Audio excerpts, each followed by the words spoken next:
बहुत कुछ है। इसके बाद प्रेस कॉन्फ्रेंस हुई है, जयराम रमेश थे, वो भी देखेंगे थोड़ा सा, उसमें भी आगे की प्लानिंग देखेंगे, समझेंगे। लेकिन क्या कुछ रहा आपकी जुबानी, आप अहमदाबाद में हैं, आपसे बेहतर और कौन बताएगा।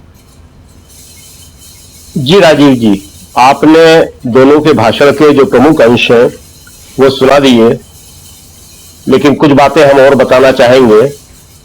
सबसे बड़ी बात जो है, जो इस सेशन में हुई है, आईसीसी के संगठन को मजबूत बनाने के लिए और उसके लिए एक प्रोग्राम दिया गया है।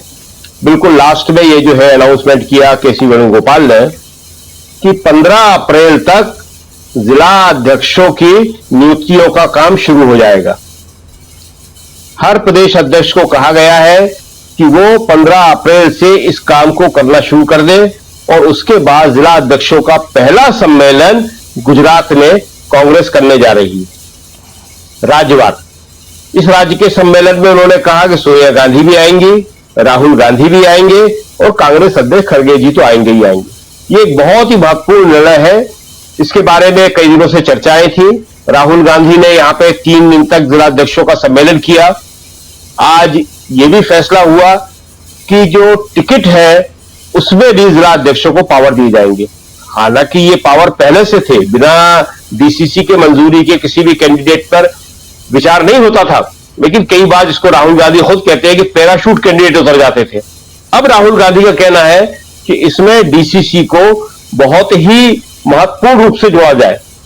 उन्होंने कहा कि ये हमारे जो है सबसे महत्वपूर्ण अंग है और गुजरात के बाद ये मीटिंग जो है राजस्थान में होगी। अभी 2 राज्यों का उन्होंने बता दिया है। इसके अलावा आज जो भाषण हुए वो वाकई दोनों के ऐसे थे। कांग्रेस अध्यक्ष खड़गे जी के 2 भाषण हुए, एक उन्होंने पहले सुबह ओपनिंग रिमार्क दिया और एक क्लोजिंग रिमार्क दिया, और उससे क्लोजिंग रिमार्क से ठीक पहले 4 बजे के करीब जो है लास्ट में राहुल गांधी बोले, और जिन्हें सुनने के लिए सारे आईसीसी के मेंबर थे। और राहुल ने जिस तरह से हमला किया वो बीजेपी के लिए बहुत ही मुश्किल डालने वाला है, क्योंकि उससे जो लोगों में उत्साह आता है राहुल के बोलने से। देखिए, दिन भर के सेशन में सब इंतजार कर रहे थे राहुल के भाषण का। हालांकि खड़गे जी बहुत अच्छा बोलते हैं और बहुत अच्छा बोले भी, वो उन्होंने बहुत अटैक किए। खड़गे जी के भाषण का एक अंश और है, वो हम आपको बता दें। उसमें उन्होंने बड़ी खास बात कही कि ये देश को बेचना चाह रहे हैं, मोदी जी देश को बेच देंगे जी। बहुत बड़ी बात कही उन्होंने। दूसरी एक खड़गे जी की बात, एक और महत्वपूर्ण बात है। खड़गे जी ने ये कहा कि हम प्रचार नहीं कर पाते हैं। इस बारे में हमारे यहाँ काफी दिनों से बातचीत हम लोग आपस में करते रहते हैं कि क्यों नहीं कर पाते, क्या समस्याएं हैं, कैसी है, वो सब इनको देखना पड़ेगी। मगर आज इन्होंने कहा कि हमारे पास विचार तो है, आइडियोलॉजी है, लेकिन काम भी करते हैं, लेकिन प्रचार नहीं है। वो कैसे होगा ये हम देख रहे हैं। दूसरी उन्होंने जो एक खास बात कही जो शायद आई नहीं है कि पैसा नहीं है। तो इसमें भी बड़ी चर्चा हुई कि पैसा जो है कांग्रेस के पास, कांग्रेस के फंड में नहीं है, पर कांग्रेसी नेताओं के पास कभी पैसे की कमी नहीं रही। और आज 11 साल बाद भी कांग्रेस के नेताओं के पास पैसा नहीं है। बीजेपी के पास जो पैसा आता है वो ज्यादातर पार्टी फंड में आता है।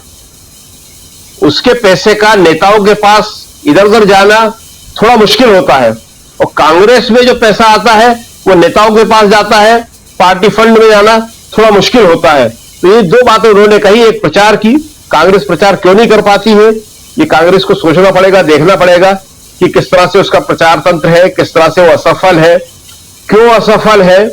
यहां आपने जो भी दिखाया दोनों का, हम वहां थे दोनों के भाषण में।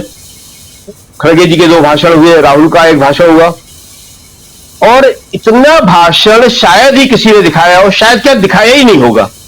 आपने करीब करीब सारी बातें बता दी। कुछ छोटी मोटी बातें और हैं जिनको हम बताने की कोशिश कर रहे हैं। तो ये जो प्रचार है, जो लोगों तक बात पहुंचाने की है, वो तो हो रहा है, लेकिन कहां हो रहा है, कौन कर रहा है, कितना कर रहा है। इसी संदर्भ में एक बात हम और बता दें आपको कि राहुल ने आज ऑर्गेनाइजर का जिक्र किया। उन्होंने कहा कि ऑर्गेनाइजर में छपा है कि इसके बाद ये क्रिश्चियनिटी पे हमला करेंगे। राहुल ऑर्गेनाइजर पढ़ते हैं, हमने भी लिखा, अच्छी बात है, लेकिन कभी अपना नेशनल हेराल्ड भी पढ़ लिया करें। उस नेशनल हेराल्ड में क्या छपता है क्या नहीं छपता, ये बड़ी जरूरी चीज है। आज वहां लोग उसकी कॉपी लिए घूम रहे थे जिसमें वक्फ बोर्ड का करीब करीब समर्थन किया गया था। आप भी अगर होगा तो हम आ जाएगा, कल आ ही रहे हैं, हम आपको दिखाएंगे। वह सारे पत्रकार दिखा रहे थे कि साहब देखो ये होता है, कांग्रेस के खुद नेता। तो ये राहुल गांधी को देखना चाहिए। मैंने ट्वीट किया है कि राहुल ऑर्गेनाइजर देखते हैं मगर क्या नेशनल हेराल्ड भी देखते हैं वो। तो ये सारी बातें हैं जो इन हाउस इनमें से काफी बातें होती है, लेकिन इसमें काम कितना होता है ये देखने की बात है। खैर, तो आज की जो बात है उसमें राहुल ने मोदी जी पे बहुत करारा हमला किया, जो उन्होंने कहा कि हर जगह मत्था टेक देते हैं वो कहा बांग्लादेश के संदर्भ में। अमेरिका के सामने तो बोल ही नहीं पाते, बांग्लादेश के राष्ट्रपति के सामने भी नहीं बोल पाते हैं। और ये वाकई बहुत गंभीर बात है और लोगों तक राहुल का ये मैसेज पहुंचेगा कि आखिर देश में हो क्या रहा है। आज जो था उसमें एक और जो खास बात थी कि जिस तरह से उन्होंने जूली को बुलाया, आपने काफी देर तक उस क्लिपिंग को दिखाया, बड़ी अच्छी बात है वो। टीकाराम जूली ने खुद इस बात को कहा था। टीकाराम जूली को आज कांग्रेस ने मौका दिया था, पूरे देश के वहां प्रतिनिधि थे, इसलिए सबको मौका मिलना बड़ा मुश्किल होता है, कुछ ही लोग बोल पाते हैं वहां पे। टीकाराम जूली ने अपना दर्द बताया वहां पे कि किस तरह वो मंदिर में गए थे। वो वहां पे विधानसभा में कांग्रेस के नेता हैं, लीडर अपोजिशन जी, और कई बार के जीते हुए हैं। उनके साथ ऐसा व्यवहार कि जब वो मंदिर से बाहर आए तो उस मंदिर को गंगाजल से बीजेपी के नेताओं ने धुलवाया। खड़गे जी ने भी इस बात को कहा, टीकाराम जूली ने खुद बताया, और राहुल ने तो आपने देखा ही, आप बता ही रहे थे उसको कि राहुल ने कितनी बार पुकारा कि कहां है टीकाराम जूली जी। अगर टीकाराम जूली उस टाइम होते, वहां इधर उधर हो गए होंगे। सुबह से सब लोग बैठे हैं, कल से बैठे हैं, यहां वहां जाना थोड़ा स्वाभाविक होता है, इधर उधर आदमी निकल जाता है। उम्मीद भी नहीं होगी टीकाराम जी को कि इस तरह राहुल उन्हें बुला लेंगे और उन्हें एकदम अगर खड़े हो जाते वो तो उनका महत्व और बढ़ जाता। तो ये सारी बातें खड़गे जी ने भी कही, राहुल जी ने भी कही कि देश में संविधान को, संवैधानिक संस्थाओं को किस तरह खत्म किया जा रहा है। और इसका जो लार्जर मैसेज है गुजरात से, ये बात पूरे देश में जा रही। लेकिन बात वही प्रचार की आती है कि जैसे कल भी बात हो रही थी कि वो वहां क्या कहते हैं, इन हाउस क्या बात हो रही है, उसको किस तरह से पेश किया जा रहा है, ये बहुत बड़ी समस्याएं हैं। और कांग्रेस इसके बारे में कितनी गंभीर है कि जो वो कह रही है, जो उसका अर्थ है, वो ठीक से लोगों तक पहुंच पा रहा है या नहीं पहुंच पा रहा। पैसों की कमी, प्रचार तंत्र का न होना या प्रचार तंत्र का कमजोर होना, ये सारे बातें जो है वहां पे एआईसीसी के मेंबर्स में हो रही थी जी। वो सारे इस बात को लेकर चिंतित थे कि हमारे इन सारे मामलों में क्या करा जाएगा। जिलाध्यक्षों को पावर देना अच्छी बात है, लेकिन ये थोड़ी सी कागजी किस्म की बात है, क्योंकि ये जो है जिलाध्यक्षों के पास पहले भी पावर थे। ये आप उनको किस तरह से उसमें शामिल करेंगे, ये सब देखने की बात होगी। लेकिन ठीक है, नींव का पत्थर आप उनको कहा कि हमारे नींव के पत्थर इन्हें मजबूत करेंगे, ये बहुत अच्छी बात है, ये करा जाना चाहिए।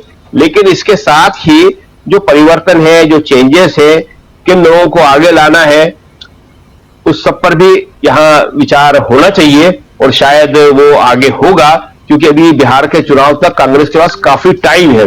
और यहां से सिर्फ जो एआईसीसी के मेंबर ही नई ऊर्जा लेके नहीं जाएंगे, हमें लगता है, क्योंकि राहुल और खड़गे जी, सोनिया जी पूरे टाइम रही वहां। आश्चर्यजनक रूप से वो वहां पे आपने देखा होगा कि नीचे बैठी हुई थी। कांग्रेस की अपनी परंपराएं हैं, उन परंपराओं पे चलता है। आज भी सीडब्ल्यूसी की मीटिंग नीचे बैठ के होती है, एआईसीसी का सेशन नीचे बैठ के होता है, बाहर परंपरागत ढंग से लोक नृत्य होता है, राष्ट्रगान होता है। ये लोग बात करते हैं कि राष्ट्रवाद की। पहले जनगणमन हुआ सुबह, उनके आने पे खड़गे जी के अध्यक्ष को सलामी दी जाती है, उसके बाद वंदे मातरम से प्रोग्राम शुरू हुआ।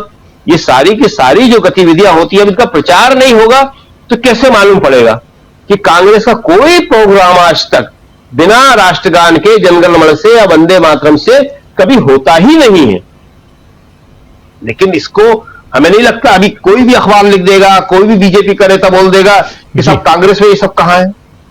तो ये सब इनका है अपना, तो ये सब करना चाहिए। लेकिन सब मिला के आज समापन हो गया इसका, और ये एक मैसेज बहुत अच्छा गया है लोगों के बीच में। कार्यकर्ताओं में तो गई है, लेकिन गुजरात की जनता में बहुत अच्छा मैसेज गया है। और गुजरात में अगर राहुल ने कहा है कि हम अगला चुनाव यहां पे जीतेंगे 2027 में, तो यहां का कांग्रेस ही तो उसके लिए तैयार है, जनता भी उसके लिए तैयार है। लेकिन अब पार्टी लीडरशिप किस तरह काम करती है, क्या करती है, वो देखना होगा। जी राजीव। बिल्कुल बिल्कुल बिल्कुल। और आता हूं, दोबारा आते हैं आपके पास और भी बहुत कुछ आपके जरिए समझेंगे। जरा आना चाहता हूं पंकज चतुर्वेदी जी आपके पास। पंकज जी, इस पूरे